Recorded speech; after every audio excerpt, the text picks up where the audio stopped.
Well, we have made it to week 3 of our 2021-22 school year. While not ideal, I hope you were able to find some fulfilling aspects last week during this remote learning journey of ours.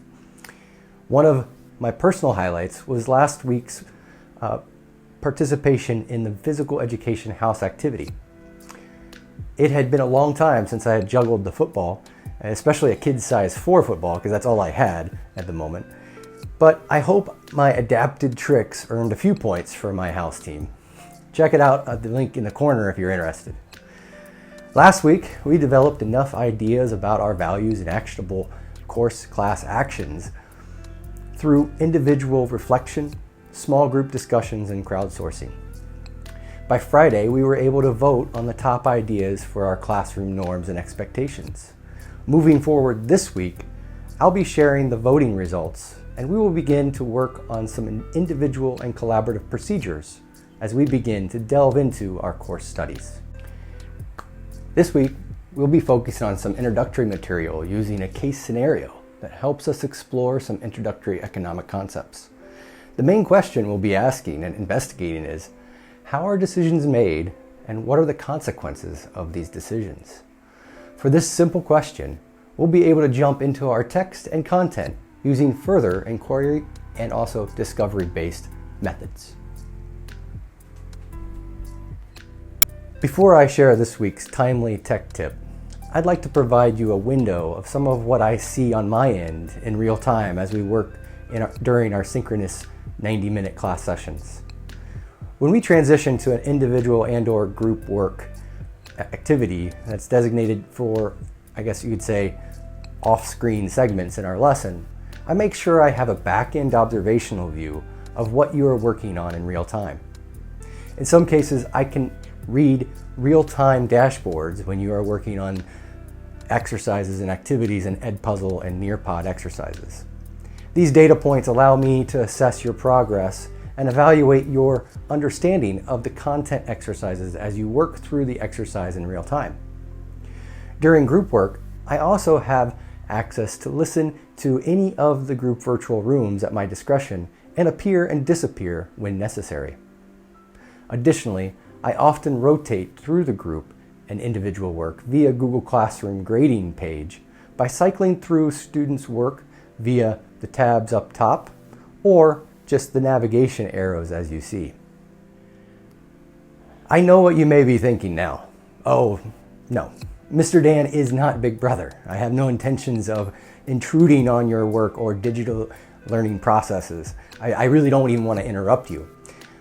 As a teacher, it is my responsibility to engage you with learning exercises and work to help you stay on task with these exercises. Many of your selected classroom norms and expectations the past couple weeks certainly recognize students' responsibilities to engage course material, learn, grow, and improve your knowledge and skills through that engagement. Therefore, it is important for me to tell you that I do monitor your real-time participation in a number of different ways, as I've shown, especially given our remote setting. First, I must say that many of you are showing some wonderful engagement throughout the lessons.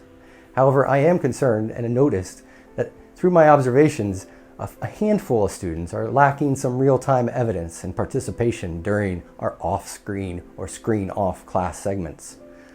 I'm concerned that if this continues, some of these students may begin falling behind or not completing the tasks, especially as we get into more of the coursework. I don't think it is appropriate for me to assign homework tasks too often outside of class, especially during remote learning. Based on many of my discussions and discussions you've had in the past week or two, I think it is very important to stress that if students are not fully engaged throughout and during our 90 and also 45-minute class sessions, then homework for those not engaged during class time will unavoidably be working on the project times and due dates outside of class. So please make sure that you use our time together wisely to engage and work on the assigned tasks and exercises throughout the lesson. I know it is difficult at times to keep focus for a full 90 minutes and I'll work hard to vary the exercises to help our time pass in a way that helps you stay focused. If I observe students struggling with this, we will need to set up some individual interventions to help support and improve our abilities to stay engaged throughout the lesson. And of course, if you notice yourself having difficulty staying on task before it becomes a problem or before I even notice, please communicate this, and I'll be here to help you as well. Now, on to our timely tech tip for this week. As we get into our content more this week, I'll provide you digital access to segments of our textbook as a resource for your learning. The textbook is just one of many resources we will be using on our journey through our discovery and mastery of the course content. When reading text, it is always good to have access to both the visual and also the auditory modes of learning. Therefore, whether it is a PDF copy of your textbook on the screen or a textual resource found on a web page, I encourage you to either set up your device's operating system to enable screen readers, or find an application or extension that provides an alternative solution. Since we are on many different types of operating systems, but yet we are still on the Google Workspace, I would recommend the use of Google Chrome web browser as your main digital work environment. When you use Google Chrome, you have a number of options to add more functionality to your workflow through the use of Chrome extensions. When working in Google Chrome, you can install screen readers that will use optical character recognition, or as they say in the biz, OCR technology, to read pretty much any web resource in audio format using OCR-based applications. One of the many OCR applications you may want to try is Read Aloud, a text-to-speech voice reader.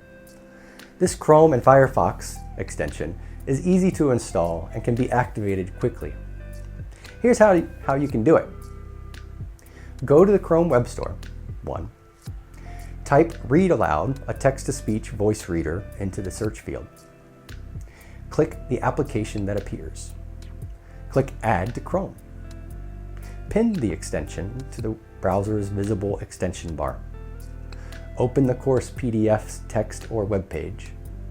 Click Read Aloud extension icon and select Play.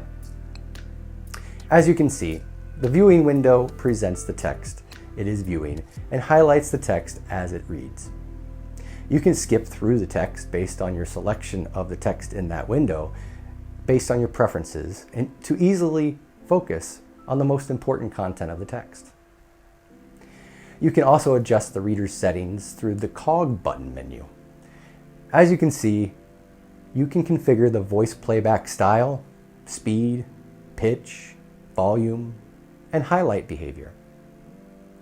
Whether or not you use this particular extension or not, I highly encourage all learners, especially non-native English speakers, to try out and use this type of technology to help you access the audio features to increase your abilities to process textual content that you'll read in class. And in this way, you can not only get the content and read the content, but you'll also be able to listen and understand the content better. Thanks for watching.